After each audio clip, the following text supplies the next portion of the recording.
And welcome everybody to the 6th episode of MoDXtra. We're a UK-based podcast with two massive man-dad nerds who talk about movies, TV, comic books, and whatever nerdy things come into our lives. I'm Chris, otherwise known online as the true Mr. Six, and that other fella over there is called Andy. AKA, it's Cliff again. Oh. Well, that'll only make sense if the individual listening to this has listened to the Ministry of Ice last week. I'm unrestricted, motherfuckers. Well, I'm glad you're here, Cliff, because you are a very festive presence for this episode, which is falling between the Christmas and New Year of 2020. I hope you all had a great Christmas, guys, and can't wait to get shit-faced with everyone in New Year's. Well, where are you based, Cliff? You might be in mega lockdown. Oh, no, I live on the moon, so I'm fine. Oh, I see. Yeah, absolutely. Well, here we are then, folks. This is, I suppose, the Christmas special, although we've not particularly prepared it up to be Christmas specially. It just happens to be falling at Christmas, except for the presence of Cliff, of course. Ho, ho, ho. There he is. There's the real man himself. Buongiorno. Mm-hmm. So 6 episodes in, my man. We're not doing too bad here. No. Just need more people to listen to us.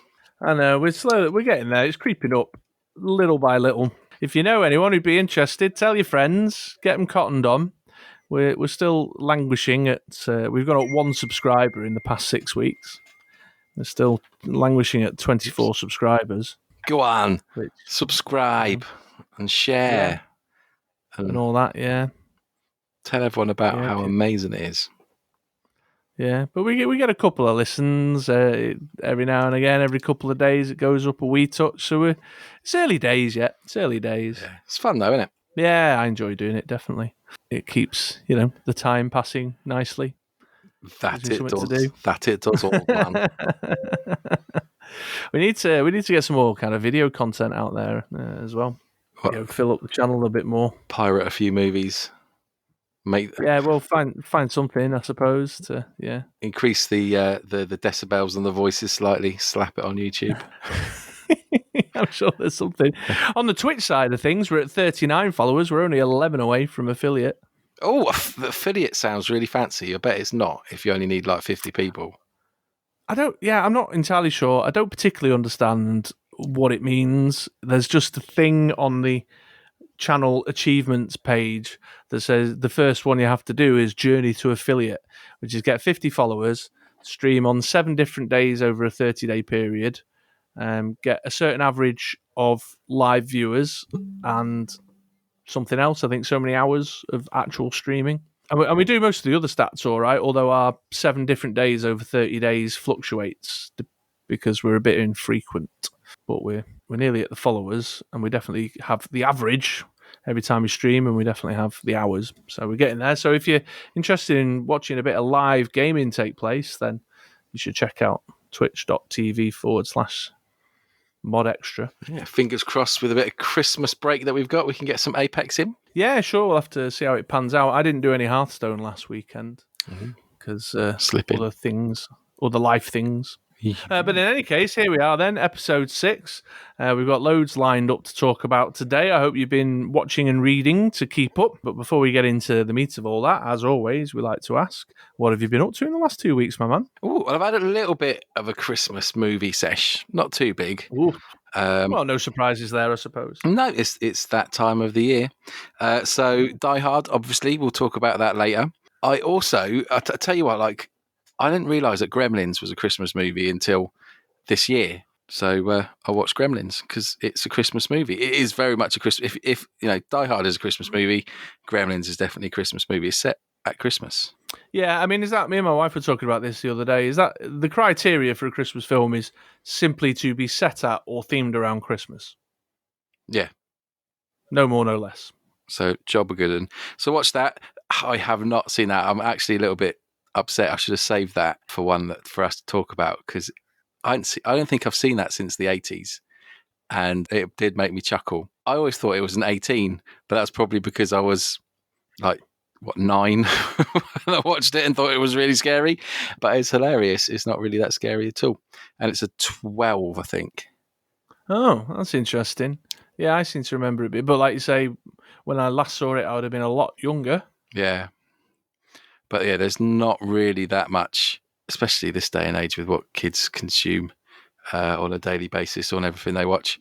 Yeah, it's funny, really funny, very good. Yeah, I've not seen it in ages. You've watched Noel on Disney Plus. My kids watch that. I really enjoyed that. I thought it was brilliant. It was funny. It's like a toned down elf. Oh, right. It's a good chuckle.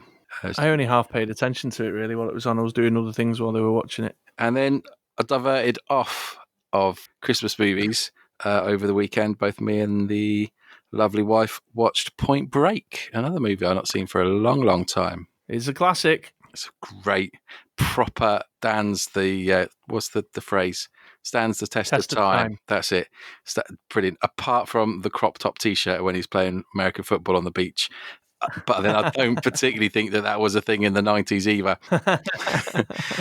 But yeah, really just brilliant movie. And I worked out I didn't realise that they'd remade it 5 years ago. Really? Yeah, there is a new Point Break. I don't know how that slipped under the radar, and it's kind of modern, up to date.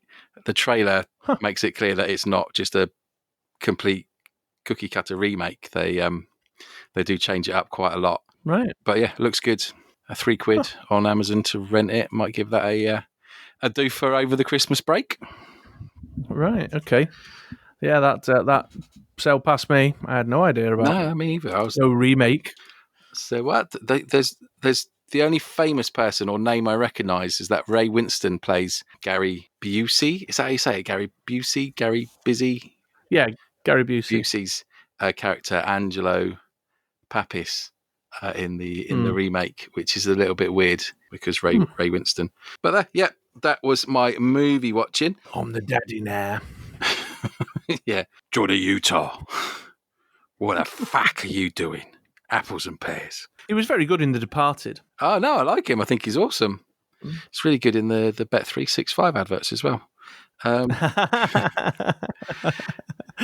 height of fame. Is that him? Or is that someone else? I don't know. I honestly don't know. I just went with it. I figured you were right. It might not be. I think it is, though. Let us know in the comments. So I have also finished the second book of the Aliens novels that I've been reading out of the omnibus, the first omnibus. Finished Nightmare Asylum, and I've moved on to Female War. They do kind of follow on from each other. It's a trilogy, so I'm hoping that the story arc will finish at the end of this book. However, I'm running out of pages before it finishes, and it doesn't look like it doesn't look like it unless they tie it up pretty quick, which they might do, because I've also bought myself the Aliens graphic novel comic book omnibus thing. Is that trade paperback? Is that the correct term? Trade paperback, yes. Which has got a lot of the Dark Horse comics, which are also the... Let me grab it. I'm pretty sure it's the same story. Actually, this one goes Outbreak, Nightmare Asylum, Earth War, where I've just read Earth War first, then Nightmare Asylum, and then Female War. I've had a flick through. Obviously, I've not read it yet. It's for Christmas. But it seems to be very similar. Very festive. Yeah, ho, ho, ho. It's very similar in storyline from what I can see. Very, very similar. So I'll be interested to see how it pans out. I've also worked out, we spoke about how it's the story is a Marine who saves a little girl, and how that is very close to the original Aliens, where the aliens Hicks and Newt. Well, what happened was the actual original storyline, and I don't know if it is comic first or novel first, was following Hicks and Newt on from Aliens. And then what happened was they made Alien 3, which completely kicked all of that storyline to the curb because they get killed. Yeah. So they had to rewrite it, and they changed the names of the characters. So that's why they had to divert it to make it. That's why it's like, oh, that's similar. It's because actually they were writing the story on from Hicks and Newt. And then they meet up with Ripley later, and it's because that was them. And in this trade paperback I've got, it's the original, so they are called Hicks and Newt, which is quite exciting for me as a geek. Well, fair enough. Good. Well, that's a good thing. Yeah. So it's cool. It's like the original, which is obviously what we want. Just going to pop it up there in case it gets damaged. And it's a big beast as well, this trade paperback. Crikey, already. Yeah. That's going to take me a while. And I'll have to have the light on when I read it, which is going to be annoying because usually I can read it in the dark on my iPad.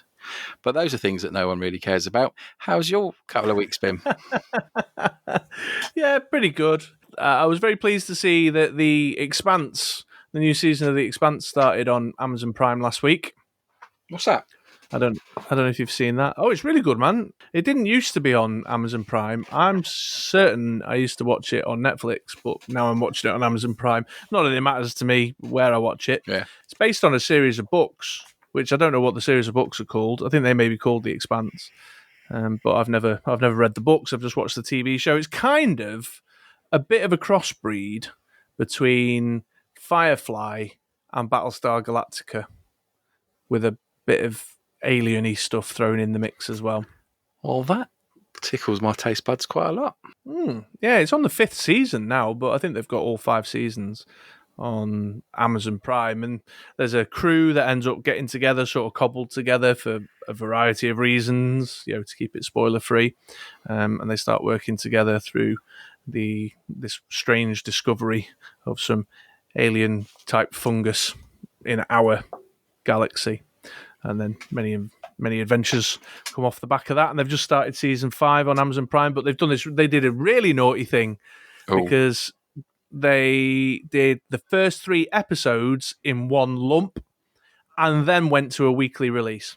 Bastards. I was very unimpressed because I started it not realizing that there was only 3 episodes because it just says new season. So I just went, oh, new season, right, getting on that. Hit play, nailed the first 3 episodes like right out of the gate because it's awesome. Then got to the end of episode 3 and the first ever episode started, when it rolls on. I was like, what's going on here?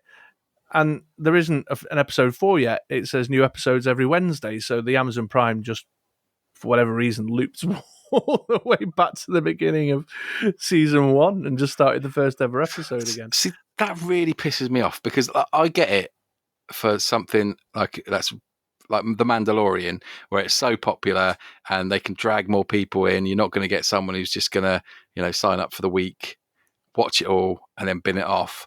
I kind of get it with those like real high-end series, but like we watched a series on Netflix called Snowpiercer.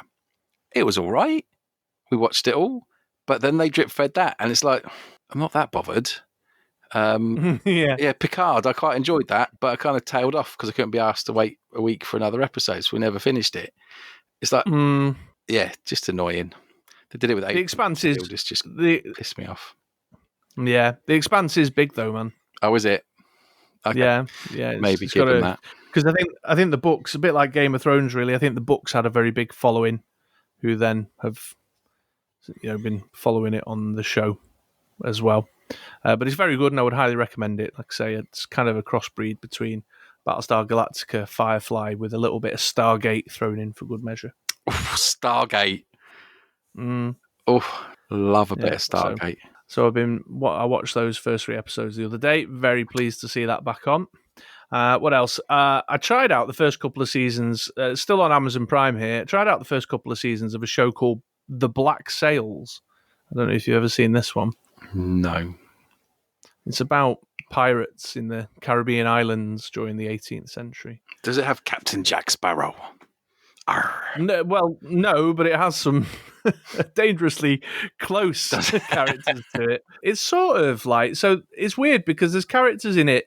There's Long John Silver and Captain Flint, who, if you read Treasure Island as a kid like I did, then you'd know that they're characters from Treasure Island. Actual pirates. But they're fictional, aren't they? Captain Flint and Long John Silver. I know. Well, that's what I was going to go on to say, in fact. So you've got these fictional pirates, and it's kind of like a prequel to Treasure Island and telling the story of, how Long John Silver became the legendary pirate that he is and why Captain Flint's afraid of him and blah, blah, blah. But then they've got real pirates, like historically known pirates in there as well, like Blackbeard and Anne Bonny and Steve Clegg. Jack Rackham and Steve Clegg, that's right.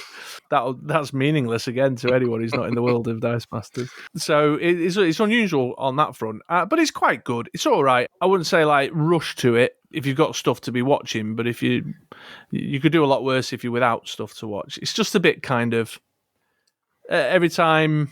I don't know how to describe it. Like, there's always a thing goes wrong and a bit of drama, and that's fine, but it gets a bit too much after a while. Like you're just waiting. I just want the big epic battle. I want two ships to be firing the cannons at each other and pirates leaping, swashbuckling on the decks of the boats. And there's just a bit too much kind of pirate politics and weird twists and turns that I got a bit exhausted with watching it on a binge. Yeah, we did 2 series. It can't be too bad.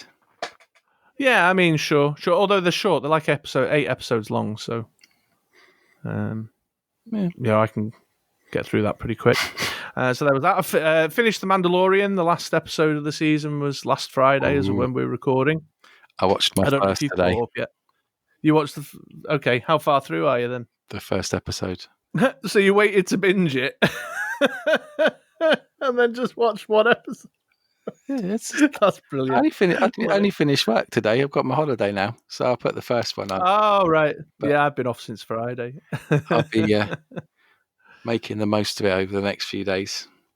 But yeah, fair enough. Okay, well, I'll keep myself to myself for now. There's only 8 though. You need to get it right. Draw yourself a nice bath, some candles, a glass of bubbly on the side, and an episode of The Mandalorian. Fair enough. If that's how you roll, that's fine. So finish that up. And what else? What I've been reading comic book wise? Oh, I've been kind of in some older DC stuff actually lately. Oh yeah. Yeah.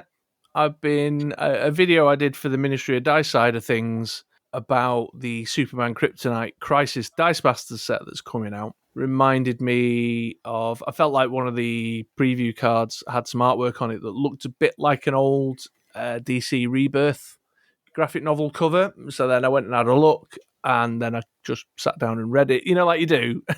Yeah. And then ended up reading a load of them. So I've just been reading loads of Batman, Superman, The Flash, Wonder Woman, all from probably about 10 years ago now. So there you go. Just reading some old Rebirth stuff. And then finally, we too, in the Mr. Six household, have been having a bit of Christmas movie time as well. We've done Elf, we've done The Grinch, and the animated one with Benedict Cumberbatch doing the voice. Ooh, that's a new one, isn't it? Newish. Yeah. The newer one, yeah. And Home Alone 2. And then a few of like the Christmas specially bits, like the Julia Donaldson animated versions of the books. And we had Snowman and the Snow Dog on earlier today. And I'm walking in the air. So getting in the spirit, Very nice, classical, nice. You see that thing where it's saying that Piers Morgan is the bag lady from Home Alone 2? And if you put the pictures of their faces side by side, it's uncanny, the resemblance.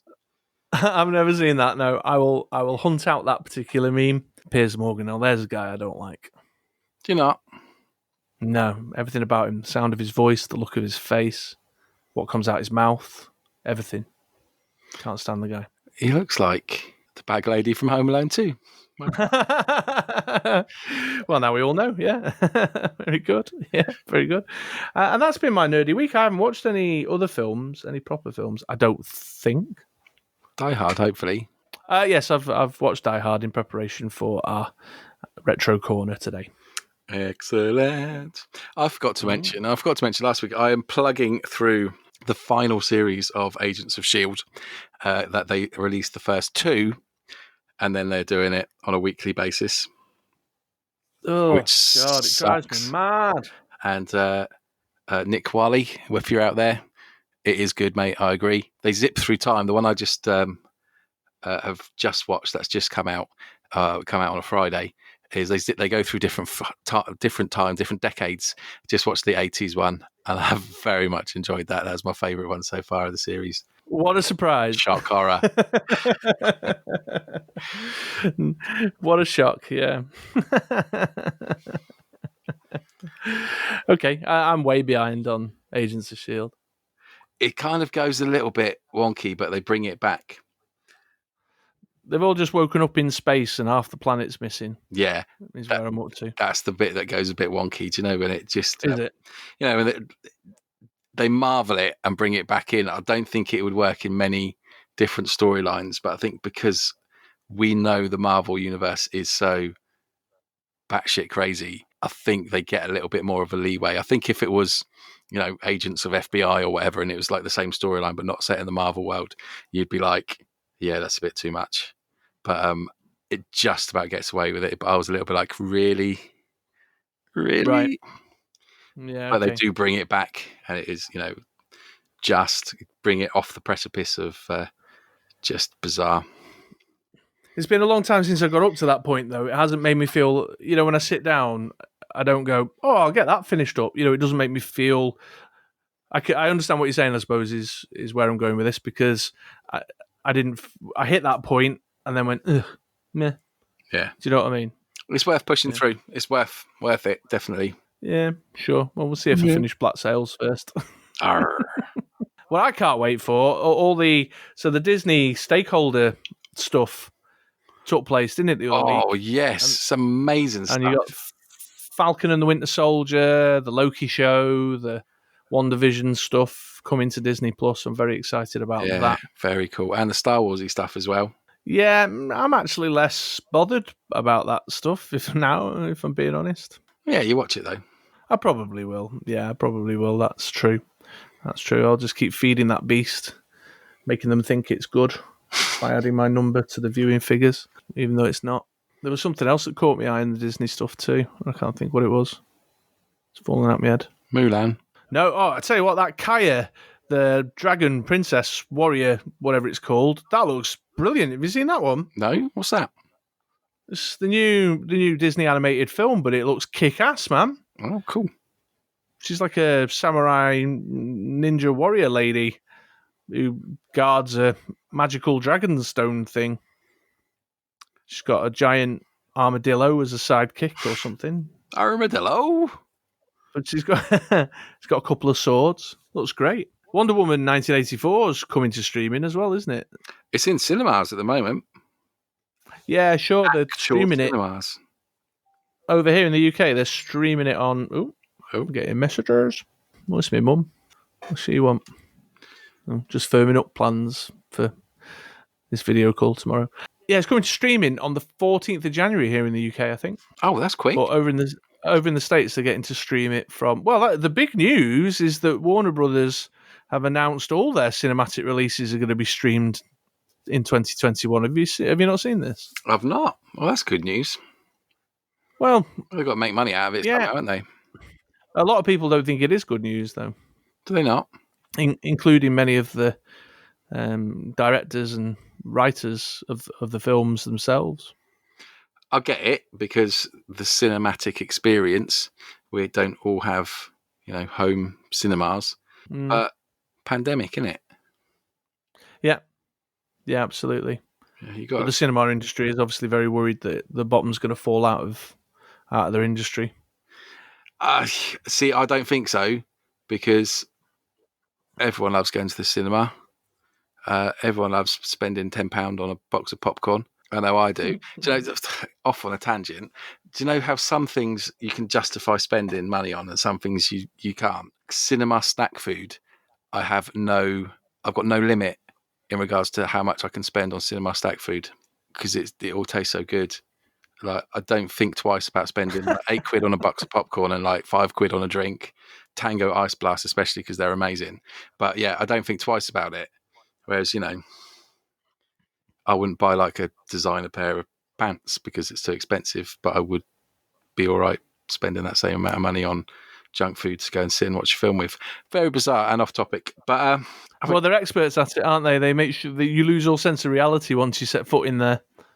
Yeah, they're like casinos. There's no windows to the outside world, no clocks. Is that actual thing? That's an actual thing. An actual thing. Oh, you're so clever, mate. Yeah.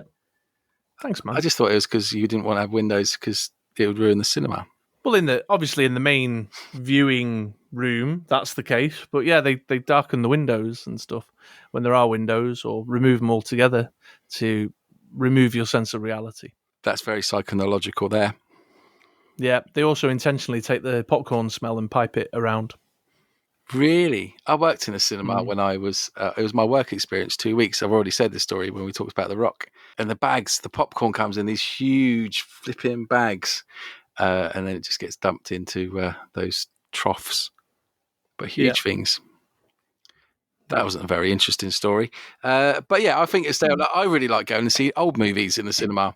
I'd like some of the stuff that we missed as kids. Like I'd love to go and see things like Aliens, Back to the Future 1, 2, and 3. You get every so often they do it, don't they? Where they'll go, right, we're going to do back to back. I don't know, like Back to the Future or Beverly Hills Cop. Although why you'd want to see the third one would be beyond me. But they do it very occasionally, and I do like that. I could take or leave the cinema. Really? Yeah. Really, I have very little interest in it. Have you got a showcase one with the reclinable chairs? Yeah, we've got fancy cinemas. There's an independent one just around the corner from me that actually I don't mind so much. I like the independent one near me. But yeah, I can never get comfy in the chairs, even with the fancy reclinable bollocks and all that. Really? It does cost an absolute fortune. And I don't like being at the arbitrary behest of the cinema timetable. Like at home, I can start the film when I'm ready to start the film.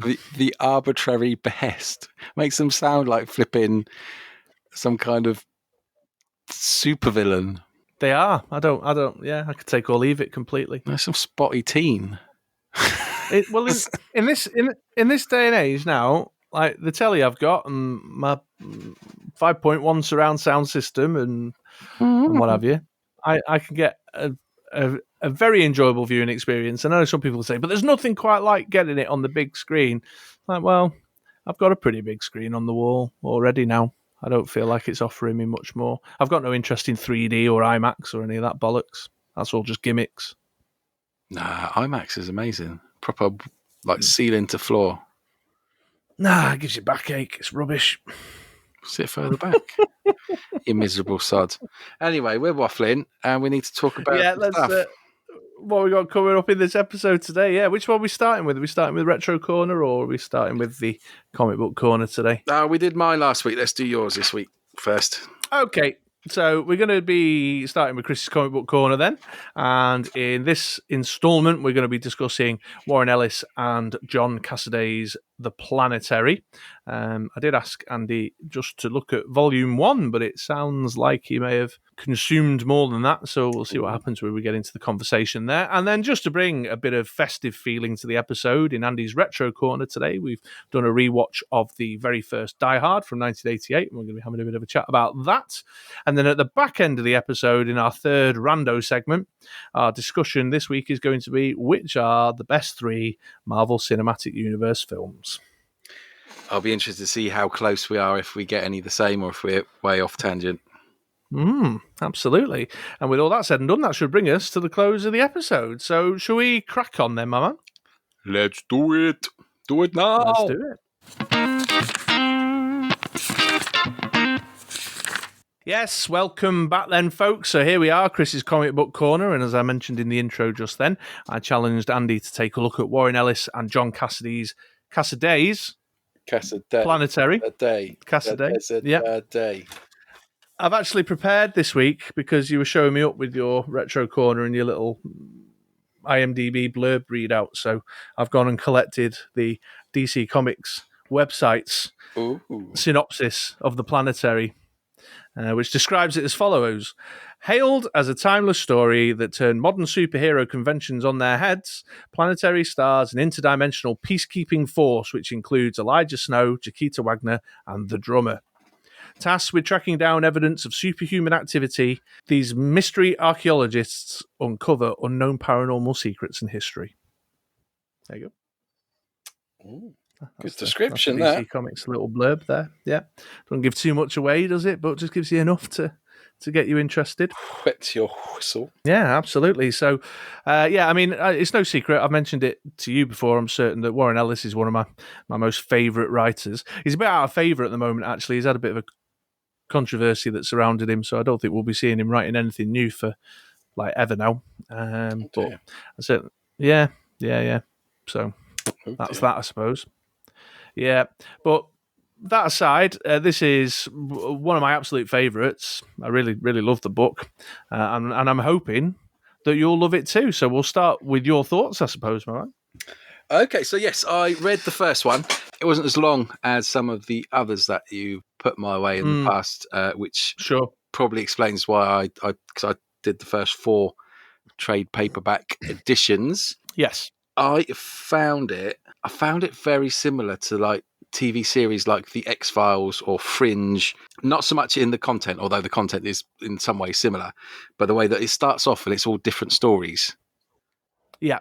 And then as you go further into it, then they kind of merge it all together and it becomes a continuous, chapters of the same story. But right at the start, it's just like these just little snippets of just bizarre stuff that they go and explore. That's what they do. They're the odd stuff archaeologists, aren't they?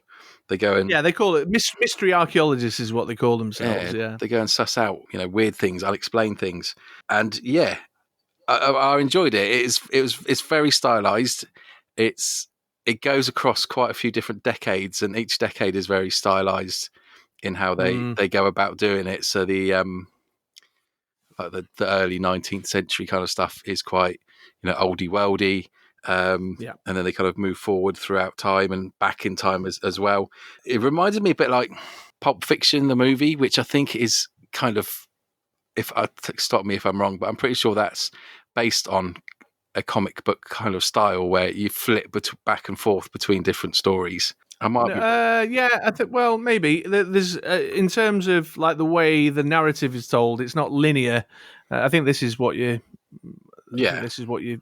So Pulp Fiction, you don't actually start at the beginning of the story. You start in the middle of the story with Pulp Fiction, and then you go back a bit and get a bit of lead up to that. But then you go forward a bit, and then you return a bit until the conclusion of Pulp Fiction brings 2 of the stories together, 3 of the stories. No, because in fact the middle is the ending, isn't it? Yeah, the ending is the Bruce Willis story, isn't it? So I suppose that anyway, could be said for The Watchmen and what's the other one? Preacher, because that does a lot of chopping and changing as well. Yeah, I mean, it's a very classic sort of storytelling method, isn't it? To explain the relevance of an event in the present day by giving you an understanding of either the history of the character and why they think and act the way that they do, or an event in the past that informs the current day. Yeah. So it's a bit like that, I suppose, because also it's like little mini stories as well. But yeah, I think on the trade paperbacks, if I remember correctly, I think it was only the second one that had a foreword in it, which was by Joss Whedon. Oh, yeah. No, the first one's got one as well by Alan Moore. Okay. I think I definitely read it if it was there, but the one that stuck out was Joss Whedon because, he's a bit of a ledge. And how he, obviously, I don't think he was involved in them at all. He was just like a massive fan, which is quite nice. And he was just talking about how he think he started on issue 8, immediately had to go and buy the back series, really invested in it. So that was nice. And I thought it was really good. The end of the 4th one comes to a nice finish. I don't know if that's the end of the storyline completely or if it goes further than that. No, that's it. Yeah, I gave you the complete run. Yeah. So it all finishes off. Really like the characters. Elijah Snow is very much a badass. Is it the main protagonist? Is that the posh word for it? That's right. Yeah. Yeah, he's proper hard, but he doesn't realise it at the start, and how he grows into it is brilliant. Yeah, really good. I very much enjoyed it. Yeah, it's good. I am. What you're probably not aware of, or maybe you detected within it, is that it exists within a larger comic book universe, the Wildstorm comic book universe. They do very occasionally make reference to other characters or other stories from the Wildstorm universe, but it's independent. The knowledge or understanding of what's going on, in that bigger comic book verse doesn't affect Planetary. So the characters may have reappeared, and I just don't know. I've never seen or heard of it. Oh, that's cool. Yeah, I love it's very meta.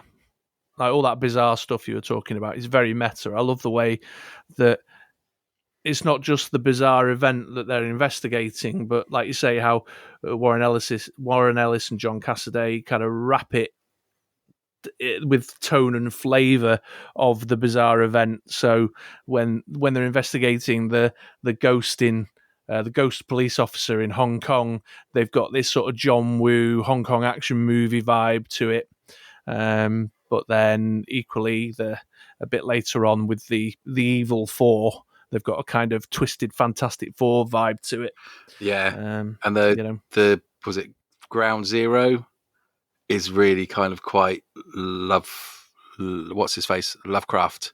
It's quite Lovecraft-esque, and it's very stylized towards it. So yeah, it's really chops and changes, and it does work. They have the Sherlock Holmes bit as well, which I think you were talking about there, the 19th century sort of Yeah. Sherlock Holmes Victorian vibe, and it's very clever to bring that across in a number of pages with the same artist and the same writer. The way that they've managed to completely divert in different directions and have it all work together is very clever.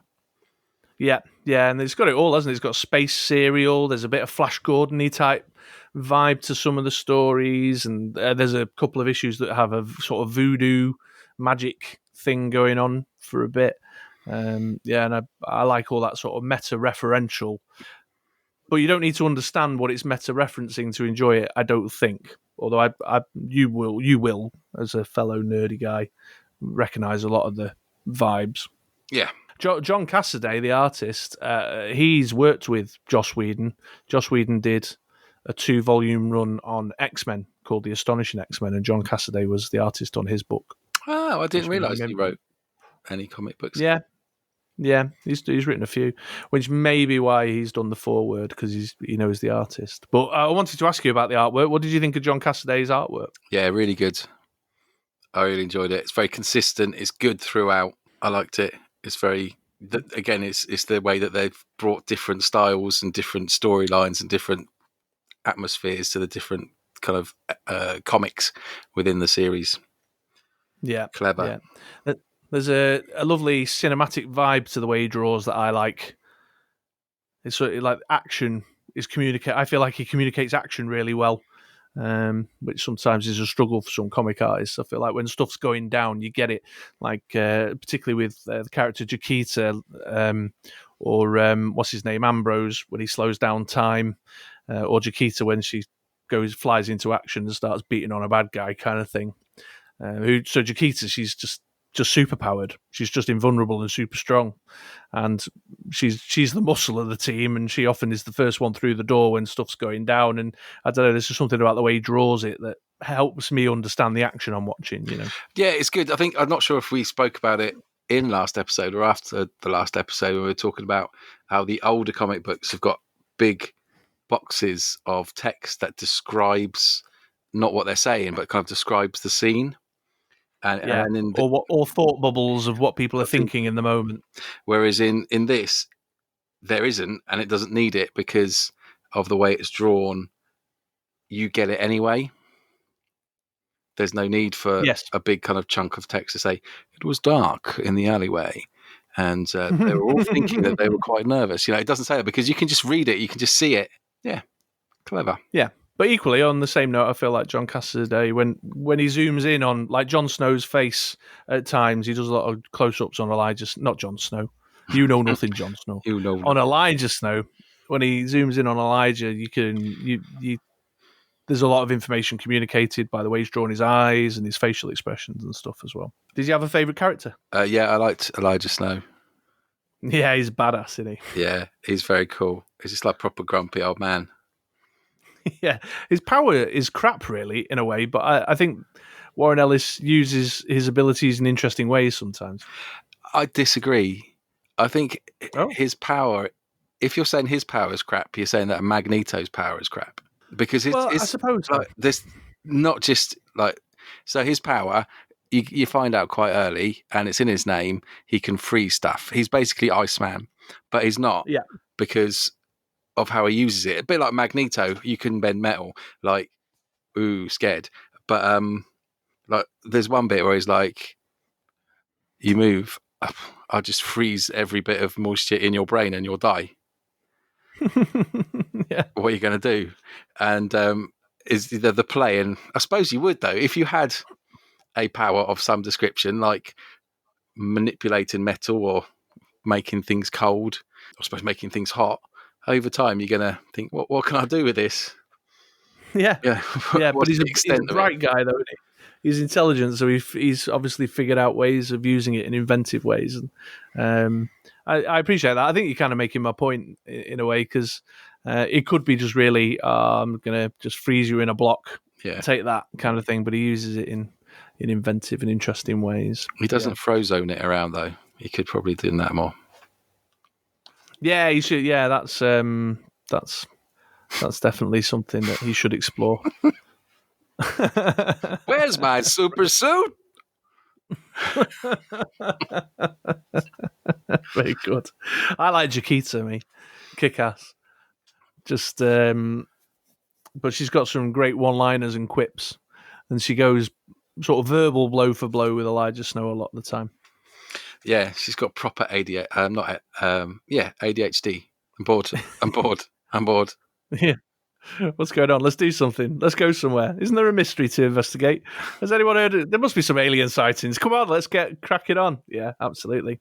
Did the collected editions I give you include some of the specials in it? There was like the Batman crossover. No.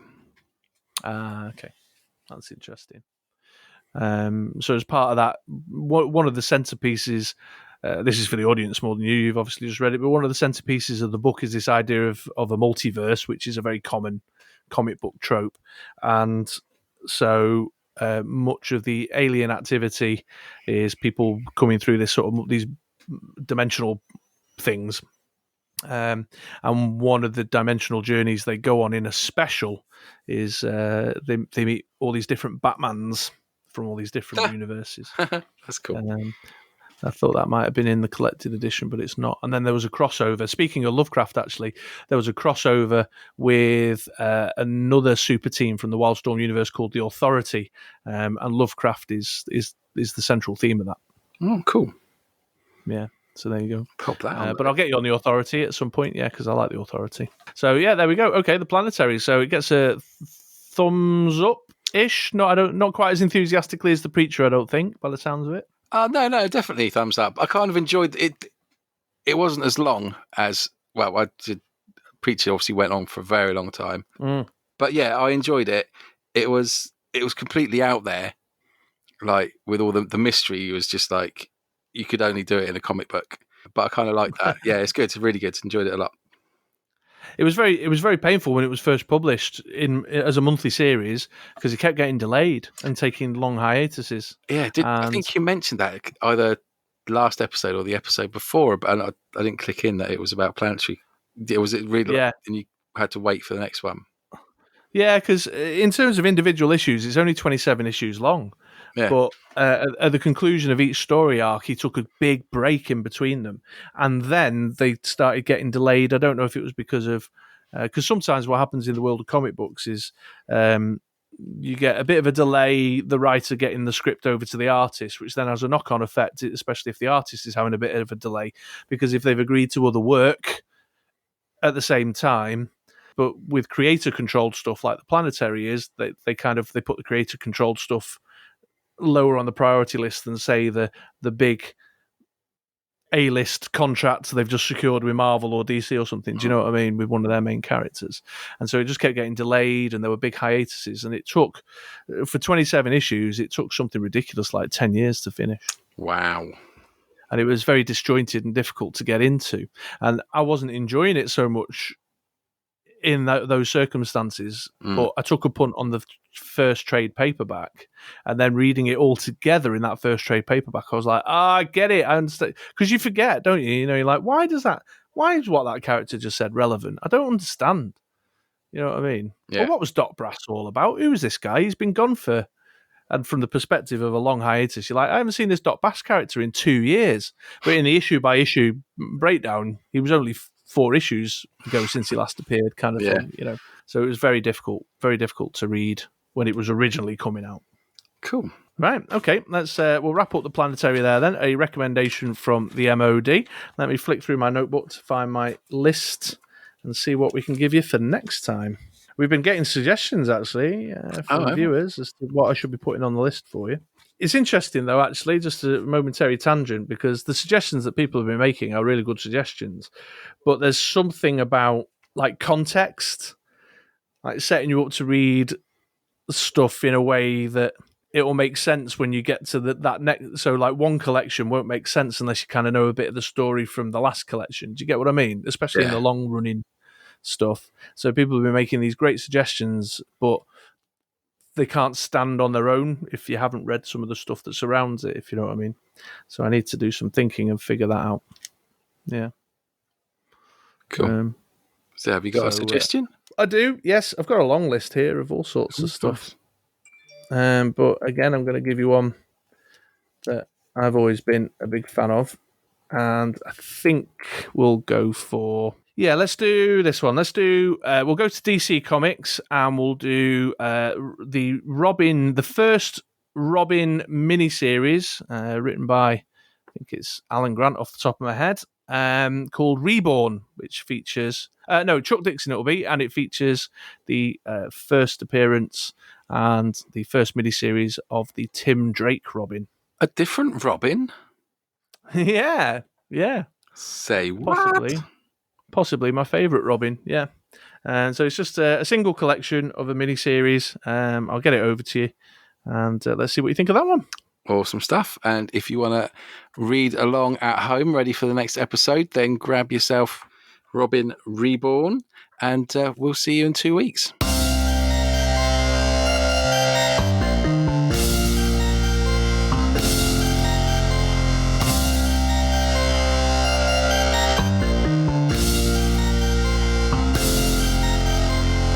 Well, here we are then, folks. The moment you've all been waiting for. It's Andy's Retro Corner, and in today's instalment, we're going to be talking about the 1988 action original Die Hard.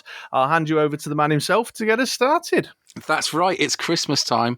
It's time to get out your copy of Die Hard, put it in your VHS, and binge on some Christmas fun. It's a classic.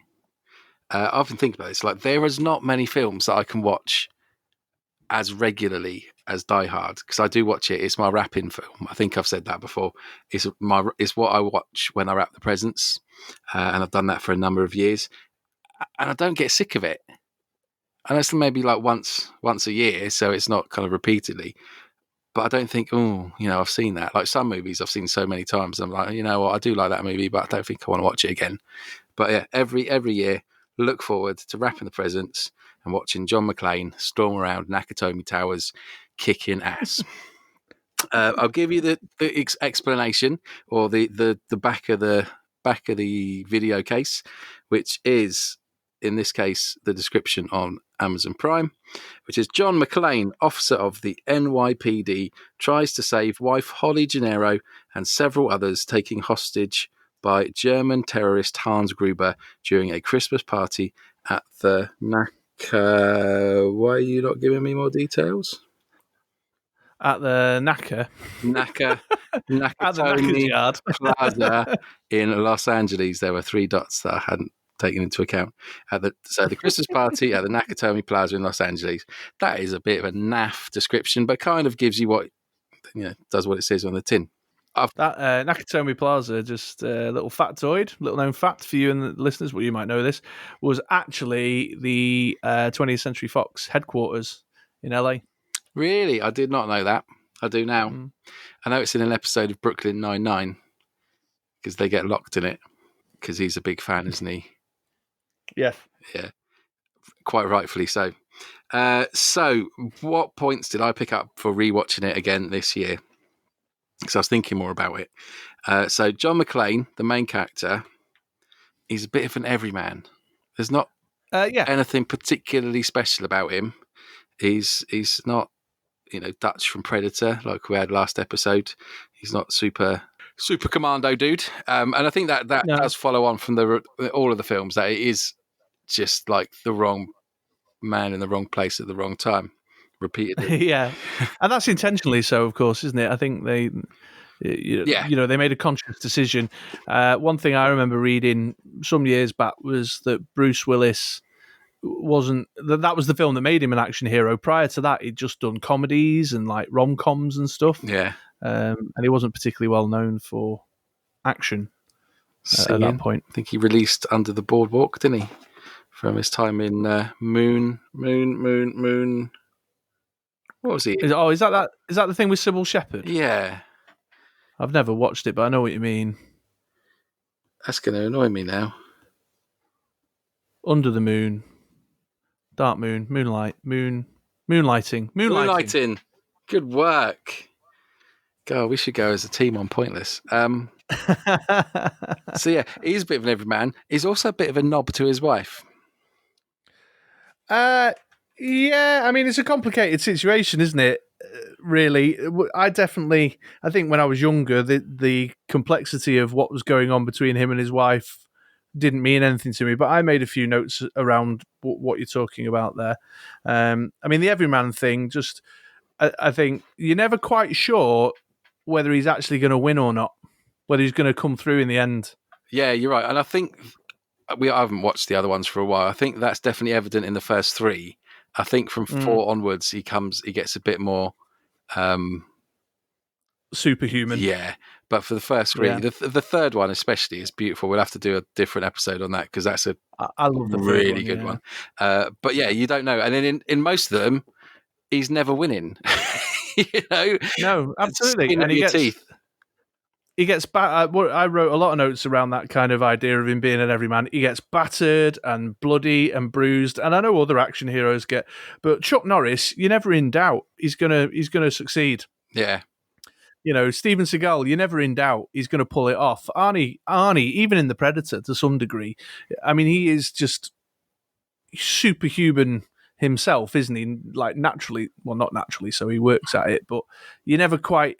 There's always that little seed in the back of your head that he's going to come through in the end. Whereas John McClane, you're a bit like, really? You're going to try and grab onto that vent? Are you sure, lad? Because I don't know. That's not a great idea. Yeah. Why are you wrapping that fire hose around your waist, you complete moron? So I totally see that, and I entirely agree, and I think that definitely is one of the plus points, one of the attractions of the film.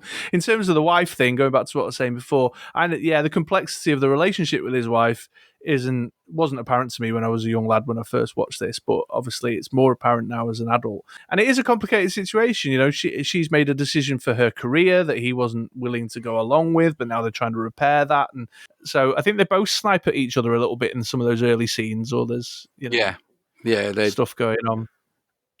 Yeah, it's quite a lot of detail in it for considering the movie's an action movie. Well, they give you a lot of information right out of the gate, don't you? He's getting off the plane. He's got the teddy bear, which is obviously intended as a Christmas present. And there's like a weird vibe when he gets to the office because some of the workmates kind of know that it's a bit of a complicated situation, and so they're trying to play it nice. But there's, it's a bit weird, like the gaffer sent the limo for him and stuff.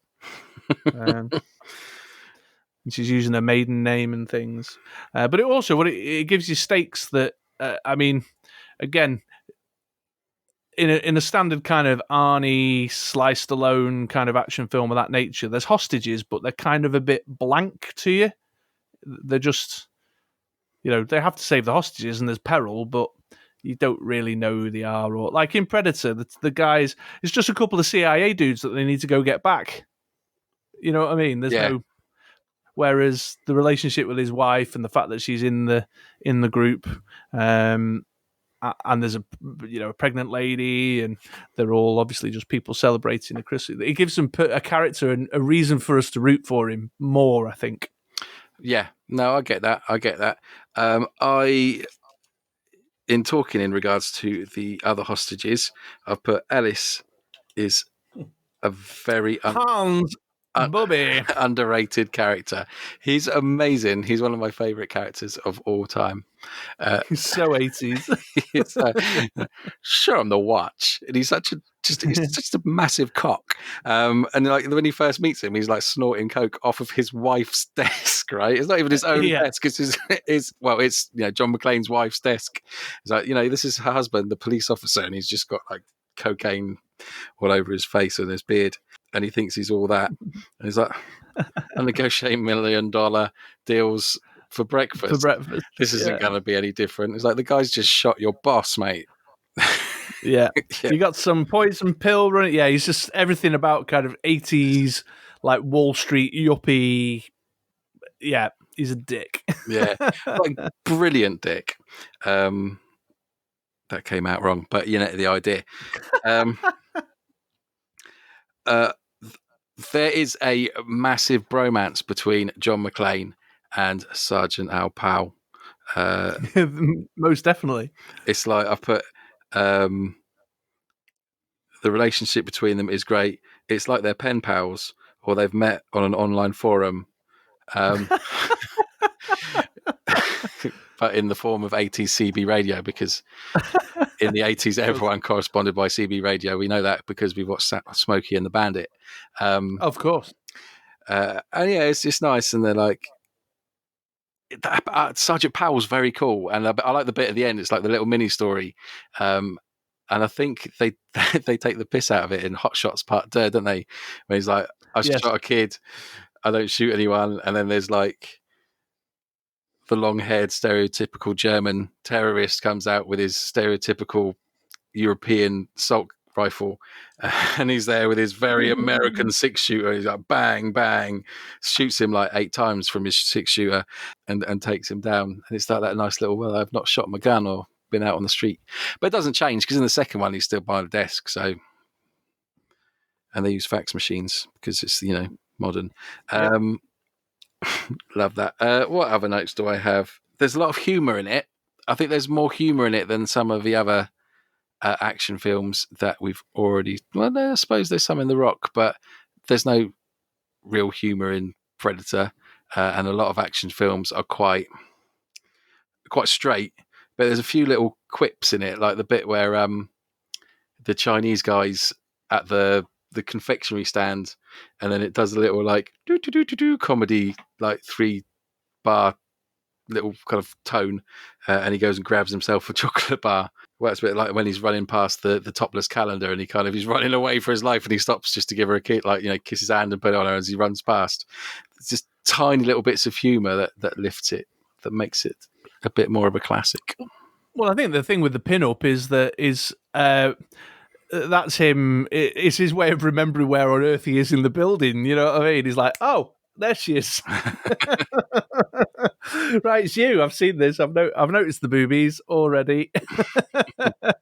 I think he's giving thanks to have come across her because now he knows where he is and which way to go, kind of thing. Other than that, yeah, I've got a few more bits before those, though. Did you have anything else written down? Yeah, I mean, Alan Rickman is literally fucking awesome right from the get-go. His Hans Gruber is by far and away one of the best villains ever committed to film, as far as I'm concerned. I love that character. He is just so evil and nefarious, but layered, so many layers to the character that I love it. That's funny. One of the things that I was going to go back to is Hans Gruber. Is there a badder baddie? No, he's just because he's. I struggle to think of a without the superhero kind of storylines, because they're different and more in a realistic world of a film. I'm sure that makes sense. Yeah, there's definitely he is. I can't think of a badder baddie. There's just so many. I think there's something about the relaxed way in which he does everything that he does, like that says to us, I'm 10 steps ahead of everyone at every minute. Like, there's a bit that I noted down that I absolutely love. It just says so much about him. He sits on the edge of the buffet table and helps himself to a plate of the party food and starts having himself some food while he's threatening the hostages. And there's just something, I mean, that says so much about him, doesn't it? It's just like so casual and relaxed. And I love the fact that he's in a suit and he's obviously the mastermind of the whole thing. And he's got his little file of facts with his plans and stuff in. But he's also not afraid to get his hands dirty at all, you know? Yeah. I mean, 2 of the most significant murders in the film were him. He was quite happy to kidnap Holly Gennaro. Yeah, he was quite happy. You know, he's quite happy to go and check the, that bit where he meets John McClane. He's going to check something and he to make sure something's been set up the way it was supposed to, one of the explosives or something. Yeah. And he says, "No, you go do that. I'll go do this." He's not like a mastermind villain with henchmen. He's in the mix. He picks up a gun and starts popping shots off in a gunfight with John McClane. But then he'll get in the lift and whistle "Ode to Joy." And he'll make jokes with Theo down the radio, like, "It's Christmas, Theo. It's the time for miracles," and these little, you know what I mean? Yeah. Just so casually evil, relaxed in his evilness. What encapsulates that really well is when the FBI cut the power, and I bet they're pissing in their pants right now. And it cuts to Hans Gruber and his guys, and it plays Christmas music as the vault opens, and it's like, you've just done exactly what he wanted. The Ode to Joy. It's yeah, I totally agree. So that was one thing that all the way through the film, just Alan Rickman stands out. That was his first ever film role. I did know that. I didn't before this week, but it was his first, and he was very much in two minds whether he actually wanted to do it or not. It wasn't something that he was going to even, he was thinking, do I even want to go into this acting malarkey? And you think, crikey, alright, imagine if you didn't. Yeah, absolutely. He talked about it. I think I saw him talking about it on, I think it was like Jonathan Ross or Graham Norton or something, and he said he was in his 40s. He didn't get his career started till very late in his life, and it was Die Hard that did it. He'd just mostly been a kind of small-time stage actor up till then. That's fair. One thing I didn't mention in the movies I watched this week, I watched Galaxy Quest last night, and that's got him in, and that's a completely different character, eh? Yes, yeah, absolutely. He's like the kind of Spock parody, isn't he? Yeah. Anyway, the other bit I've got, Ho Ho Ho, Now I've Got a Machine Gun, is legendary. That's pretty much all the bits I've got. Oh, yeah? Okay, I've got a few more bits. Okay. I love that Argyle gets his moment. Yeah. Like this whole... that's one of the things about the film, is that there is nothing that is set up that doesn't get paid off at all. Like there's no I suppose a bit like Predator we were saying, and it's John McTiernan again, isn't it? So I suppose there's no surprises there, but it's lean. They don't waste any time. Everything tells you something. Everything has a purpose. It's so well put together, and all that Argyle stuff of him down in the... it's comic relief to some degree, but he's on the phone to his missus, and you're seeing like policemen getting shot in the window behind him and stuff. And that's funny and it's fine, but I love that he gets his little moment at the end taking Theo out. Yeah, I agree. That's cool. And the punch is deliberately crap as well. Yes. Like every punch they'll put a sound effect in, and that one's just like someone's like just slapped a fish, but because the Theo character is such a wimp as well, he just goes right out. yeah, and I love that. I think that's just a great little moment, and another example of like nothing in this film is wasted. Or when I forget the names, but the two brothers, one of them is Carl, I think, the main sort of assassin henchman. He walks up with a chainsaw and he says, "Hey there, Bruder," and it's right. We know they're brothers straight away, and he starts slicing through the things, and he's obviously a bit kind of impetuous and impulsive. His brother's desperately trying to cut the wires, which just tells you everything you need to know about that character moving forward, because that's his behaviour right the way through the film. So they don't waste any, it's really lean and just tells you everything you need to know, and I just love that. And a lot of the storytelling is visual. Again, we just mentioned it with the Planetary, and we mentioned it with Predator last week. People don't tell you things for the sake of telling you things. They let the visuals, the story speak for themselves. Unlike The Rock. Unlike The Rock, yeah. So you mentioned about him on the radio to Al. There's a scene where he's in the bathroom and he's sorting out his sliced up feet after the glass. Yeah. And in a Michael Bay movie, Al would say, "How are you getting on in there, partner?" And he'd be, "I'm not doing very well. I'm picking glass out my feet because I've just had a gun." You know what I mean? Yeah. Whereas in this, he doesn't even mention it to Al. He doesn't even mention it. He's just getting on with it, strapping up his feet, but visually we're told everything we need to know about that situation. And I love that. I love films that don't waste time with exposition and shit. Yeah, like in a Bay movie, it wouldn't be shoot the glass and then a very like quick like picture of the fact that he's got bare feet just in case he worked out. it would be, shoot the glass. He's got no shoes on. He won't make it to that exit, which is 50 meters to the left. Like, yeah, exactly. And I love that about Die Hard. Just all these little things, like, and the setup for why he's barefooted. You know, in the plane, the guy says, "Let me tell you what my secret is for air travel," and he does it in his wife's office and goes, "Oh wow, yeah, actually, this does help me kind of chill out and get my feet back on the ground, as it were." And that's the reason why he's bare. You know, it's not just an inane conversation now between him and the other passenger on the plane. It's got purpose. It's got relevance. A massive relevance to all of the whole film. Well, not the whole, yeah. But like a massive part of the film is the fact that he's not got shoes on, and the fact that the only guy that he kills that he can get shoes off has got tiny little feet. Yeah, exactly. And it's all really, it's great. It's what makes the film great. So that was one of the things that stood out to me. And then just little 80s touches all the way through. So you've already mentioned about Ellis. I made some notes about that. But the fact that the first thing he does when he gets off the airplane is sparks up a cig, smoking in the airport.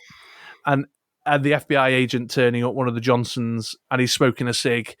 People are smoking indoors. I think the security guard has one at the counter at one point. You're like, that you just wouldn't. That never happens now. That's just like a really 80s thing. Yeah, we were speaking about that the other day. My wife can remember going on a plane and people smoking. Yeah, geez. I mean, that's the cinema. I sit in the cinema and people I think they're watching like a kids movie and they're looking over and seeing people smoking on the smoking side of the cinema because that's not going to affect the people on the other side of the enclosed room. Of course not. Yeah. Crazy. And then I love the Johnson & Johnson stuff. Yeah, again, they're quite comic reliefy, aren't they? Because They are. So I am, again, another little random factoid that I've picked up over the years. I think the whole Johnson & Johnson thing is a joke. So the actor who plays Al, his surname is Vel Johnson, right? VEL Johnson. And I read somewhere, I don't know, I might have made this up in my head, so I'm sure somebody who knows better than me or whatever will let us know in the comments below. But the director, John McTiernan, was amused by the unusual surname and so put the normal version of his name, Johnson, in the Die Hard films as much and as often as possible. And just kept naming loads of characters Johnson, or they would make jokes about people's Johnsons, and it was all just aimed at taking the piss out of the guy who plays Al. That's funny. But as a couple of characters, that aside, I love like you say, comic relief, but I love like the helicopter bit where the helicopters are shooting around. I mean, I'm not sure, realistically, two sort of military-grade helicopters could be mistaken for the transport helicopter that was requested in the demands, but he's like screaming out the side, just like fucking Saigon. And the guys and the other Johnson's like, "Oh, I was in junior high, dickhead." And there's just something about the vibe. And he puts his hat on backwards, and he gets his sniper rifle out like he used to do in Nam. Yeah, I like that. Yeah, it's cool. When I watched Point Break, they referenced Vietnam as well. It's a big thing to be referenced back in like the 80s and 90s. Yeah, sure. Well, I mean, Vietnam didn't finish till, what was it, 1975? So so 1988 Die Hard came out, it would have been set maybe a year or two before that. So it's only 10 years out of the film ending, you know what I mean? Yeah, true. I suppose it's a big thing that don't really affect us over here because we were kids at the time and now it's more history, but it would have been a massive thing to loads of families and people in America, I'd assume. Yeah, absolutely, it would have been, yeah. What else is on my notes? I noticed that John McClane is left-handed. Good spot. All the best people are left-handed. Yeah, I'm left-handed, and I generally notice things about left-handedness. I'm left-handed too. Well, there you go. We're more creative, but we're going to die before everyone else. Oh well, we don't have as long a lifespan. That's the way it goes. But yeah, I noticed. So when he's in the vent and Carl's testing to try and catch him, he takes the gun out and it's in his left hand. And then the way he straps it to his back for that bit at the end, it favours the left hand. He pulls it out with his left hand. Wow, that really is quite eagle-eyed. Do you know what, right? What? This is going to sound rather unusual, but I noticed it because my left-handedness has become a thing lately.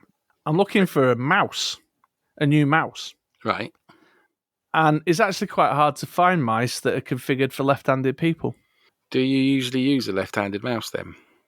No, I'm using a very generic mouse, but I wanted something that's a bit more sensitive and better for when I'm cutting my videos.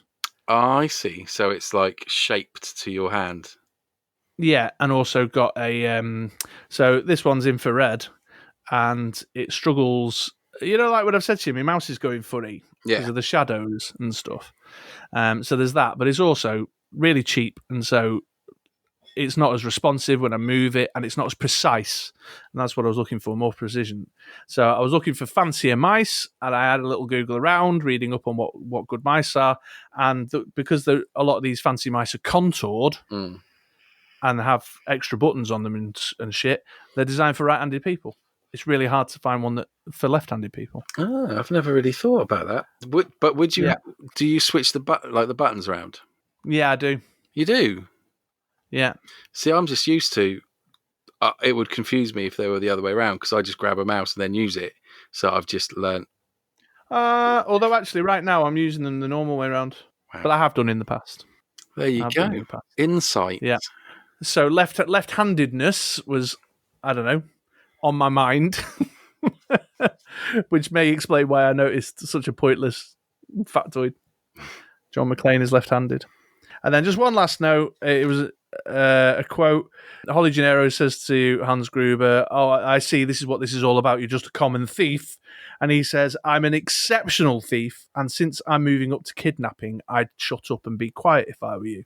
I was like, "You're not just upgrading to kidnapping. We've seen you murder 2 people. You've missed a bit off." And there's all my notes. Nice. And there we have it.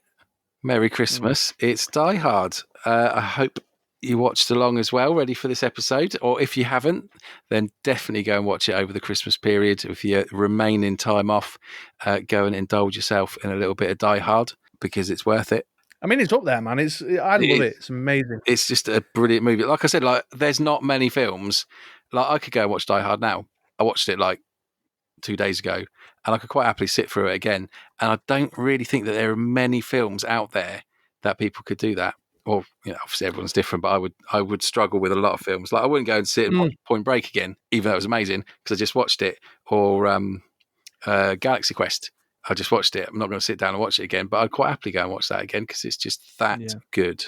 I was a bit meh about The Rock a couple of episodes back, and all that you've done, if nothing else, with Die Hard is made me feel even more meh about The Rock. Like reinforced. It's a good thing you did it that way around because if I'd watched Die Hard first, I'd have been proper slagging The Rock off. And saying that, The Rock, in my opinion, is a really good movie. So I'm not going to change that. It is a good movie, and I kind of like. I like, you know, it's different, isn't it? It does spoon feed you all the information, but sometimes it's quite nice just to sit down, to not concentrate, and enjoy a movie that spoon feeds you everything that you need to know. You can go from make a cup of tea and listen to it in the background. You know exactly what's happened, and there's nothing wrong with that. And it's pretty, a little bit shaky, but there you go. We've done. Well, I was very glad of Die Hard. I was very glad you put it on the list. Right. Next time. Okay, what have you got for me this time around? Okay, so I have spoken a lot about Aliens, and we have done a lot about Predator. I believe it is my understanding that you have not seen Alien versus Predator. I don't think I have. You don't think you have. So I don't think I have. We are going to open up to this world of Alien versus Predator, and we're going to watch it. It's the first one, just called AVP, Alien versus Predator, not AVP Requiem, but just AVP. Not Requiem. Not Requiem. I've got it. Checked. I'm sure it's on something. I'm pretty sure it's on. I'll have a look now on my excellent app. So a little app recommendation, and if anyone from this organisation is listening and they're interested in sponsorship, then let us know. But I use an app called Just Watch that you can tap in the film's name, and it'll tell you if it's available on a streaming service, and if it is, which one. So is it just called AVP, or is it Alien versus Predator? It's AVP : Alien versus Predator. Oh yeah, I found it. Oh, it doesn't have a very good IMDb rating. Yeah, you can rent it for relatively cheap. so it's around. Cool. I'm looking at the pictures. I don't reckon it's not standing out to me like, oh, I remember that character or anything. Cool. Now, what is the reason it's got that low IMDb score? You want to know? Watch it over the next 2 weeks, and we'll catch up with you then. Okay, then. I'll get that done. No worries.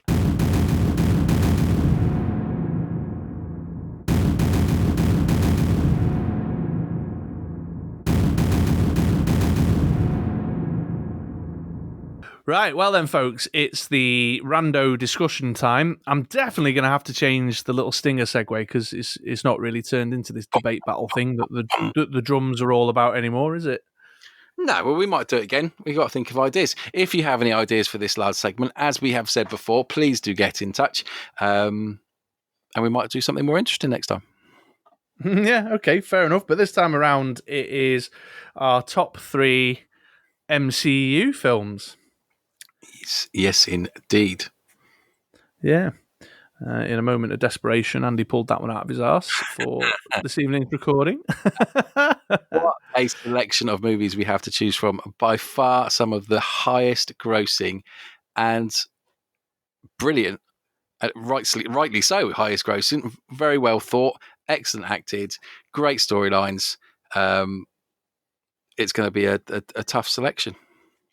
There are a couple of duds in there. Yeah, there's always one of the family that's a bit, I brought the whole list up before after you messaged me saying let's talk about this, and I was like, oh yeah, I didn't. I've only watched that one once, kind of thing. Are you talking about the third Thor? Was it the second Thor? The second Thor. The second Thor, yeah, absolutely, yeah. Don't talk about Uncle Dave. Don't talk about Uncle Dave in prison.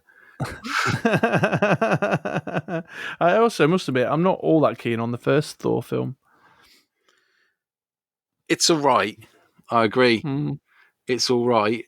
It's passable. It's not that exciting. It certainly isn't like an Iron Man or the comparison to Iron Man or Captain America. It's fast, although it probably does compare well to the shat that is Hulk. Yeah, again, another one I've not watched in probably since it first came out. Yeah. So, But anyway, we're here to talk about our top 3. Yeah, let's not moan about the shit ones. Let's talk about the good ones. Yep. Absolutely. So where do you want to begin? How do you want to play this? Let's do our number 3s. Do our number 3s, okay. You go first. I'll go first. Okay, well, my third best, my third favourite is Thor Ragnarok. Amazing choice. Yeah, considering I just said I didn't like the first 2 Thors, the third Thor, I definitely enjoyed a great deal. I like the humour and the direction that Taika Waititi brought to it. His 2 little alien buddies, what they called... oh, Jesus, the names just fell out of my head. Isn't it like Granite or something? Yeah, I like Valkyrie. I like the whole setup with the Planet Hulk, arena gladiator vibe. I think Jeff Goldblum is just really wacky and awesome and funny, and that kind of right hand hench woman that he has, she's funny too, and the way they play off each other. I imagine that's what Jeff Goldblum is like in real life. I think possibly that's true, Yeah. I think that's possibly true. He is a bit out there, isn't he? So, yeah, Thor Ragnarok, I think it's funny. The action's great. It's really epic, which is what you want from a Marvel movie as well. It's, spacey and cosmic and epic. It fits in well with the bigger picture story as well, which I think is sometimes important for these Marvel movies, that it has something in its own right, but then also ties up into the bigger thing. I like the way they've taken the Thor character in it. I didn't really like him all that much, even in the Avengers movies, and I like the layers they've given him, and they've leaned more into that kind of, he's a blonde airhead stuff. Yeah, the bit for the movie that makes the movie is when like Hulk comes out and he's just like, I know him. He's a friend from work. It's just brilliant. It's just like a brilliant writing for that, and it sums up the whole movie in the yeah, it's a good choice. Brilliant choice, mate. Fantastic. Yeah, there you go. So there's my number 3. So what's your number 3 then, please, Marwan? My number 3 is the first Ant-Man film. Oh, yeah, I think that's a good choice. I'd have probably put that in my 4th spot if I were doing 4. Cool. I like it. It's a different pace to some of the other Marvel movies. I think it's like the first one that it's still an action, but it's a bit like what Solo is to Star Wars. It's a bit of a crime caper. It's got loads of humor in. I love the bit where he's like relaying a story, and it's like, and then she said, and then he said, and then it's like goes. That was really funny. Paul Rudd is just funny without even trying. Yeah. And he's a comedian. Like, he's not an action movie. He's a comedian. I can't think of any other action stuff he's ever done. He was like in with like the Seth Rogen, the whole kind of comedy lot. Yeah. And he's a Judd Apatow guy, isn't he? Yeah. In with a lot of those kind of comedy movies, which he's been really good at, and to have him as the main character, it's quite risky, I suppose, but it works. It's hilarious. It's funny. It's got a good kind of crime capery kind of feel to it. It's not all out there action, and a really enjoyable film. Those are my thoughts. Yeah. And for fear of a really bad pun, it's a bit of a smaller movie, but umtish. But it is a bit of a smaller movie. It's not, it's about him and Hank Pym and the Wasp, Evangeline Lilly's character, and it's a bit smaller and a bit more kind of, I don't know what the word is I'm looking for. It's character like an origin story, isn't it? It's not in the middle of like Thor Ragnarok's in the middle of this whole kind of story arc. It's like it introduces this new character, then comes into it in Civil War, and then on into obviously End Game, although surprisingly absent in Infinity War, although you find out after Infinity War why, or maybe I just watched it after Infinity War, maybe the film was before. Either way, yeah. Either way, before I dig myself into any more of a hole, let's go on to number 2. Okay, number 2 then. So my second on the list is Guardians of the Galaxy. First one? Yes, first one. Awesome stuff. Yeah. What's the second one actually called? Is it just Guardians of the Galaxy 2? Or I think it has a subtitle, doesn't it? It's Volume 2, I think, isn't it? Volume 2, yeah, like the tape, like the cassette, yeah. And I think, again, probably in the similar vein to Thor and Ant-Man, the humour is definitely a big plus in this one. I like the dynamic between the characters and the quips and the fast talking, and it's just really good. I think what's his face, Chris Pratt pulls it off really well, and Bradley Cooper doing the Rocket Raccoon voice pulls it off real well. They can do that real fast talking thing. That's super good. I like the action. I think that it's a good villain. It's quirky. It's out there, and as a comic book guy as well, I like the fact that it's kind of one of the more obscure comic book titles and characters, that they had the balls to sort of pull it to the forefront and put it, and it's such a significant part of it all now that you couldn't think of it in any other way. But at the time, if you weren't like me and you weren't familiar with the comic book lore, you might be like, what? A talking raccoon? Huh? I have to admit, I was like that, other than very little knowledge of the Guardians of the Galaxy. It definitely was a risk, but I suppose they're very confident in the characters. I mean, all of the characters have got like decades worth of kind of depth to them. But I didn't have a clue who the Guardians of the Galaxy were before the movie. Yeah, and it's just made really well, and it's the right balance of action and humour, and it's got a great vibe to it and loads of energy, and that's why it's in my second place. Nice. My second place is Captain America: Civil War. Ooh, interesting. It's like all of them, it's a great movie. The build-up to this movie for having Spider-Man in was unbelievable. I wouldn't have thought I'd have got excited about it. In fact, I don't think I really would have been excited about it if it wasn't for the fact that there was so much hype about it.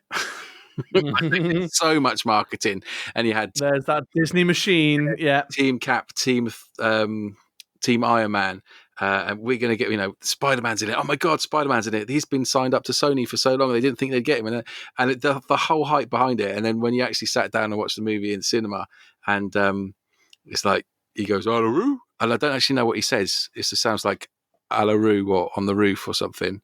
It's a bit in the airport where Iron Man calls out. I think it is on the roof. I'm not sure. I don't know. This sounds like on a roof. Sounds like he's. Don't know. Anyway, and then Spider-Man lands, and it's just like, yeah, wow, this is really exciting. I'm not really sure why I'm excited, but I am really excited. And the fact that they're having a fight, and him and Captain America having a fight whilst having a nice little chat about where they come from in New York. That kind of friends fighting and not pulling punches, but are they really pulling punches? And they're like, Hawkeye comes up against Black Panther and he's like, oh, we've not met. I'm Hank. And he's like, I don't give a shit. I'm about to beat you up. It's quite cool. And I suppose that's the main reason, is mostly that fight scene in the airport, which could have been really bad because, like, you see the images of like Civil War and you've got like so many characters running at each other. And then in the airport, and you've got 5 people running at each other, which could have been a bit lame, but it does work, I think, anyway. Although I think Baron Zemo's a little bit wank. I kind of liked him. It didn't make me think, "Oh, you're the main baddie. You're a bit of a distraction." And Captain America's going to fight Iron Man in a minute. I can't wait for them to fight. But that's kind of the point, though, and I think that's sort of what I like about him. I mean, he's coming back, isn't he, in the new Falcon and Winter Soldier show? But I liked that this was just a human without any superpowers who managed to orchestrate a situation where he realised that he had no chance of defeating them, so he was going to make them turn on each other. And he used, kind of different tactics to take them down. Yeah, he didn't wear the weird purple, like, hood either, with no eyes. No, there's rumours that that's going to turn up in his appearance in the new show. Ooh. You heard it here first. If you did, or you might have heard it somewhere else where Chris heard it, but if you didn't, you heard it here first. Yeah, I mean, it was everywhere on the movie news sites. These rumours are everywhere. Yeah. Hey, I don't leave this room, so I missed. No. And who needs new stuff when you've got everything you need from the 80s, 90s, and early 2000s? Right. Who's your heavy hitter? Who's number one? Number one, my top Marvel Cinematic Universe film is Captain America and the Winter Soldier. Ooh, 2 Captain America movies. It is another good movie. Yeah, I really love this one. I like the spy soldier. How to articulate it? So I like that Captain America is not a superhero; he's a soldier in the film, and they lean very heavily into the fact, like SHIELD, and it's espionage and it's military tactics, and it's, do you know what I mean? Yeah, I like that vibe.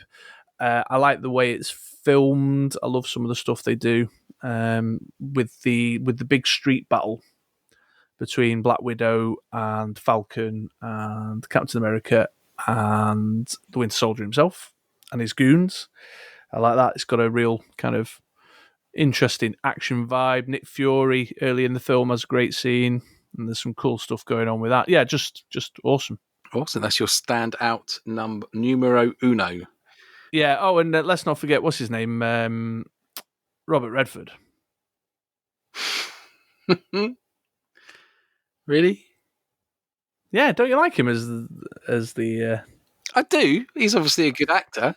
He's not the first thing I think of when I think of that movie. No, what's the first thing you think of when you think of that movie? The bit when they're running. This is the one where they're running. He's trying to find him, and then they're running through the city across the rooftops. Yeah. That is a very good scene. I like that, and he beats up all the I think they're in Germany, maybe. Yeah, and he beats up all the German like special forces dudes that are coming after him. And then they fight in the helicarrier. That's very cool. And they have to get generic things out of the middle of the glass dome that's really hard to reach. Yes. Yeah. I just love the vibe. I love the vibe of the whole film. It's very like earthy and like shooting guns, not ray guns, not powers or abilities, but like actually shooting kind of guns and punching each other. Yeah, and that's what I mean. Like Black Widow and Captain America, they're soldiers. They're not. It kind of really brings home the. I don't know what I'm trying to articulate, but it's my number one. In a fantasy world. Yeah, like grounds it a bit. Yeah. When they find the person stuck in a computer in an underground bunker. Absolutely, that footballer. What was his name? What is his name? Zola Budd. That's it. That's not a footballer. She's a famous athlete from the 80s. All right. Who was the footballer that you used to say was Arnin Zola? Oh, just Zola. Just Zola, Zola. like Prince or Madonna. Yeah, or Andy. Yeah. Right. Well, my Your number one. pops, my tip top of the MCU is the first Avengers movie, which in the US would be Avengers Assemble, and over in the UK, just Avengers. I love this movie. It got me very excited. It's probably got me into the superheroes. I kind of enjoyed the movies before, but as just films that I watched and thought were cool. And then, like, they built it up. They built, like, who builds up a story over the course of, like, 5 or 6 multi-million-pound movies to get to that point, and having these different main characters joined together was very exciting. It's Joss Whedon's writing is amazing. I wonder if how MCU followed on would have been the same if it wasn't for this movie, when he brought that bit of humor in and made it that good.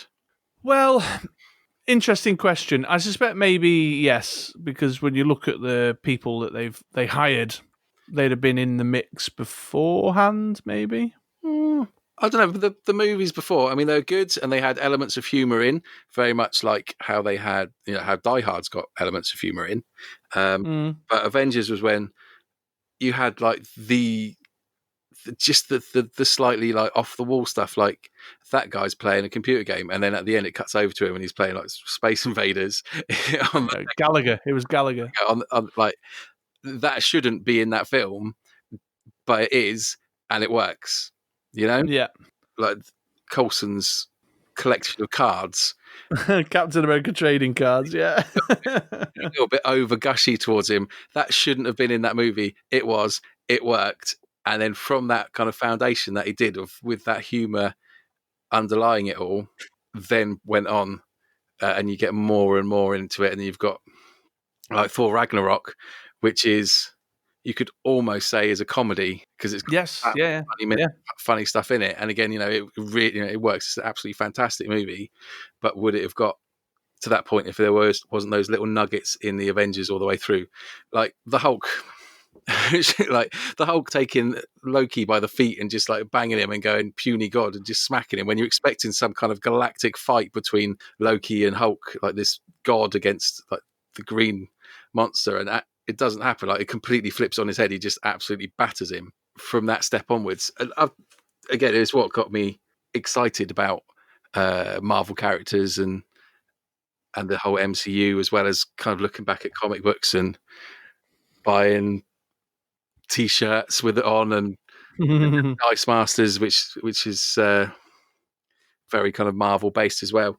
And as a result, I think it's certainly the one of the reasons that it's gone on and done so well. I don't think it's the reason, because they obviously got there in the first place by making billions and billions of dollars to get to that point, else they wouldn't have got there. And on the flip to that, the reason that I believe that Joss Whedon didn't continue on to do the Avengers Infinity War and Endgame and go any further was that he thought that Age of Ultron was a failure. Well, I heard he was a bit unhappy with like studio interference. Right. We'll have to look into it further. I thought it was because he was disappointed with how Age of Ultron came out, whether that's due to kind of faults of what he's done or other influences. I'm not sure. I'm not sure. I mean, there's been a couple who've left Marvel claiming there's been too much studio interference. Ant-Man was originally Edgar Wright. He wrote it, didn't he, with what's his face from Joe something. Adam, the Adam and Joe show with Adam Buxton and the Joe. Well, the Joe in that is a big deal Hollywood writer now, and he wrote Ant-Man with Edgar Wright. They even went on to start making it, and then Edgar Wright left and said, "I can't do it anymore. The studio interfered too much." And he's not the only one to have done it. And Joss Whedon said the same. I couldn't do it after.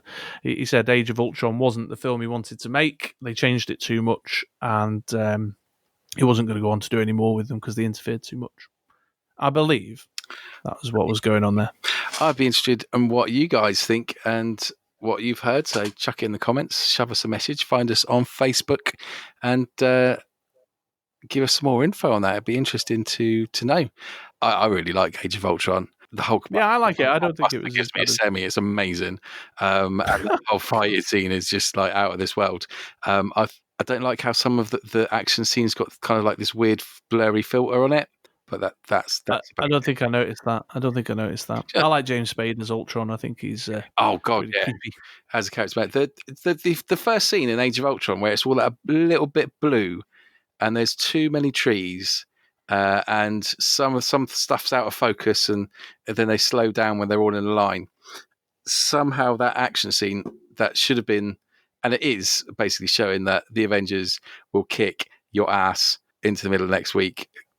There's something that's not there that was in that alien fight scene from Avengers, and is at the end where they're fighting all of the Ultron drones.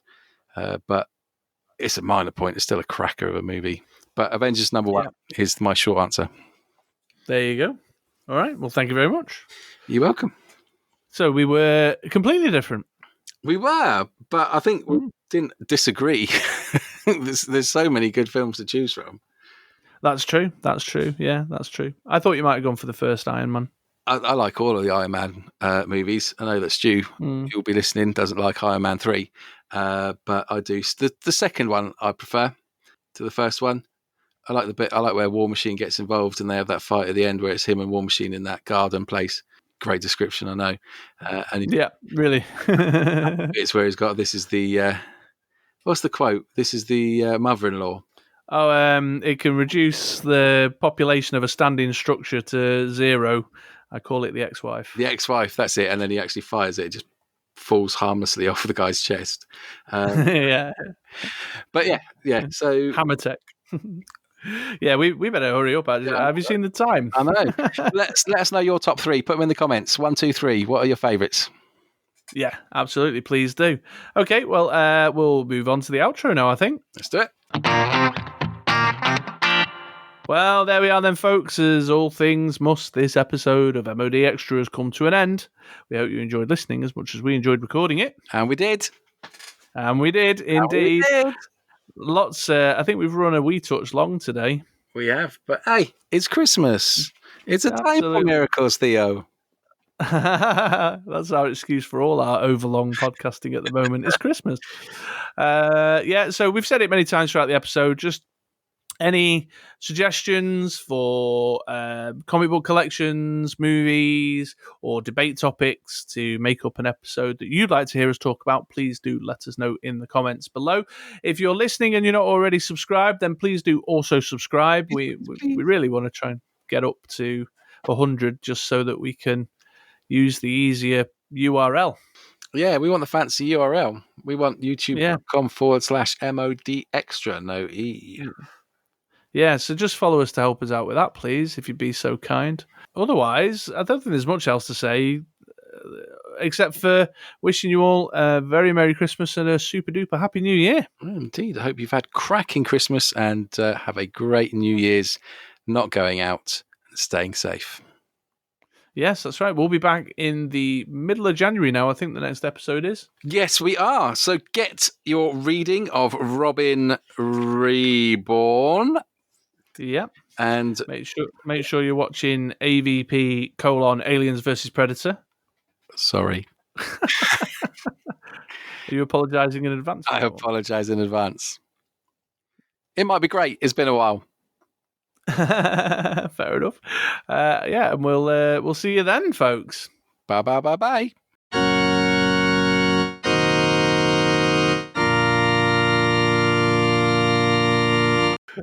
So, yeah. Ooh. Oh, mate, I'll make chairs squeak. You do. It's because you're a fidget ass. Because I'm a hefty motherfucker. I wasn't going to say anything, you know. I'm in no position to talk at the minute. Do you know what I had for my lunch today? Another 5 guys. Double Big Mac and 20 nuggets. Oh my God, 20 nuggets on top of the Big Mac. Fuck me. That's an impressive feat. That's a very impressive feat. I'd like a bagel with a bit of butter on it. That was in the bread bin. It was probably stale anyway. Fucking hell. Jesus, man. Deliveroo's the future. Or Uber Eats. Or Just Eat. It's the three. You really are a coronary just waiting to happen. It's the trifecta, as our friend Isaac would say. The trifecta of Uber Eats, Deliveroo, and Just Eat. Fucking hell. The three wise apps.